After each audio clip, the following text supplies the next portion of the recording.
Bah dis donc, mon Pacalou, là, t'as pas trop bien performé ce vendredi 13, là.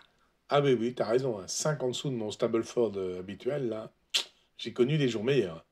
Oui, mais aussi, quelle idée de jouer un vendredi 13. Ça porte malheur, mon Pacalou. Ah, mais je crois pas trop à ce genre de truc, là, ce parti, hein. Moi, je trouve que ça porte malheur. Peut-être, peut-être. Mais heureusement pour toi qu'ils sont très rares quand même, les vendredis 13, hein. Eh bien, figure-toi que non, Smarty. Il y en a au moins un par an, et il y en aura même deux en 2024. Ah bon, t'es sûr? Plutôt, oui, Smarty. Prouve-le, mon Pacalou, prouve-le. Ah ah, petite chienne de peu de foi. Alors c'est parti.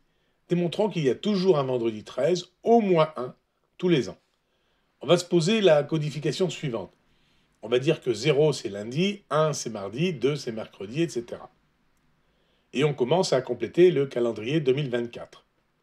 Ben, on sert juste vendredi 13 là, mon Pacalou, et on le trouve là en septembre. C'est facile, hein. Oui, dans ton cas, là, ce cas précis 2024.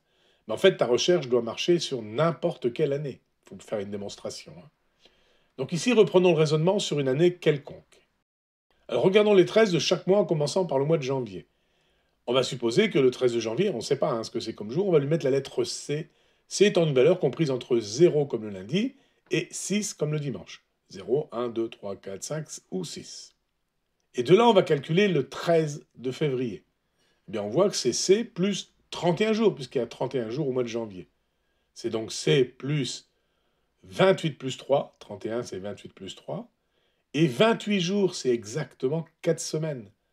Donc à chaque fois que je passe une semaine, je reste sur le même jour. Donc je supprime 4 fois 7 jours. Il me reste C plus 3, je l'indique. Mais ça ressemble à un calcul modulo, ça, mon Pacalou.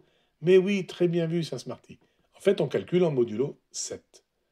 Alors, si on continue avec Mars, C plus 3 de février, plus les 29 jours de février, ça nous donne C plus 32. Mais je remarque que 32, c'est 28 plus 4. Donc le 28 qui correspond à 7 fois 4, c'est un nombre entier de fois 7, ça disparaît aussi. Et il reste C plus 4 que j'écris. En avril, j'ai C plus 4, plus les 31 jours de mars. Ça fait C plus 35. 35, c'est 7 fois 5. 7 fois 5, 35. Donc ça disparaît, il reste que le C. Et puis je continue comme ça sur les jours 13 des 12 mois de l'année. C'est fastidieux, mais c'est facile, mon Pacalou. Oui, oui, on y va, on y va.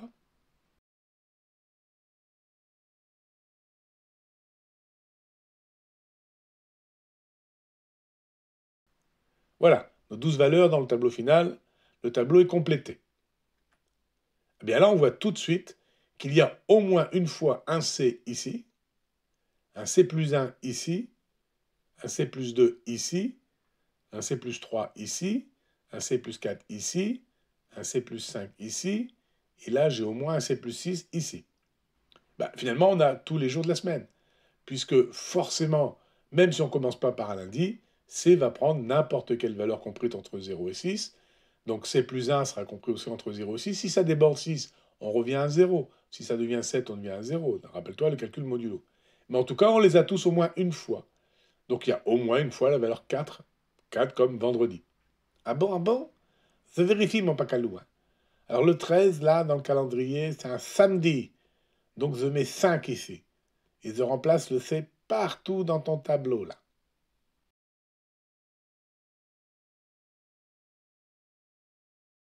Ah oui, ça marche. On voit deux vendredis, les valeurs 4, en septembre et en décembre pour 2024. En 2024. Mais 2024, c'est l'année bissextile, mon Pacalou, avec le jour en plus fin février, là, 29 jours en février. En 2025, t'en auras que 28, ton tableau, il est faux. Mais c'est vrai, ça, ce que tu dis. Alors, je te laisse vérifier avec la même méthode que cela marche aussi pour des années non bissextiles. En tout cas, c'est tout pour aujourd'hui. Rendez-vous dans une prochaine vidéo pour une nouvelle aventure physico-mathématico-golfique. Zéat, mon Pacalou, zéat.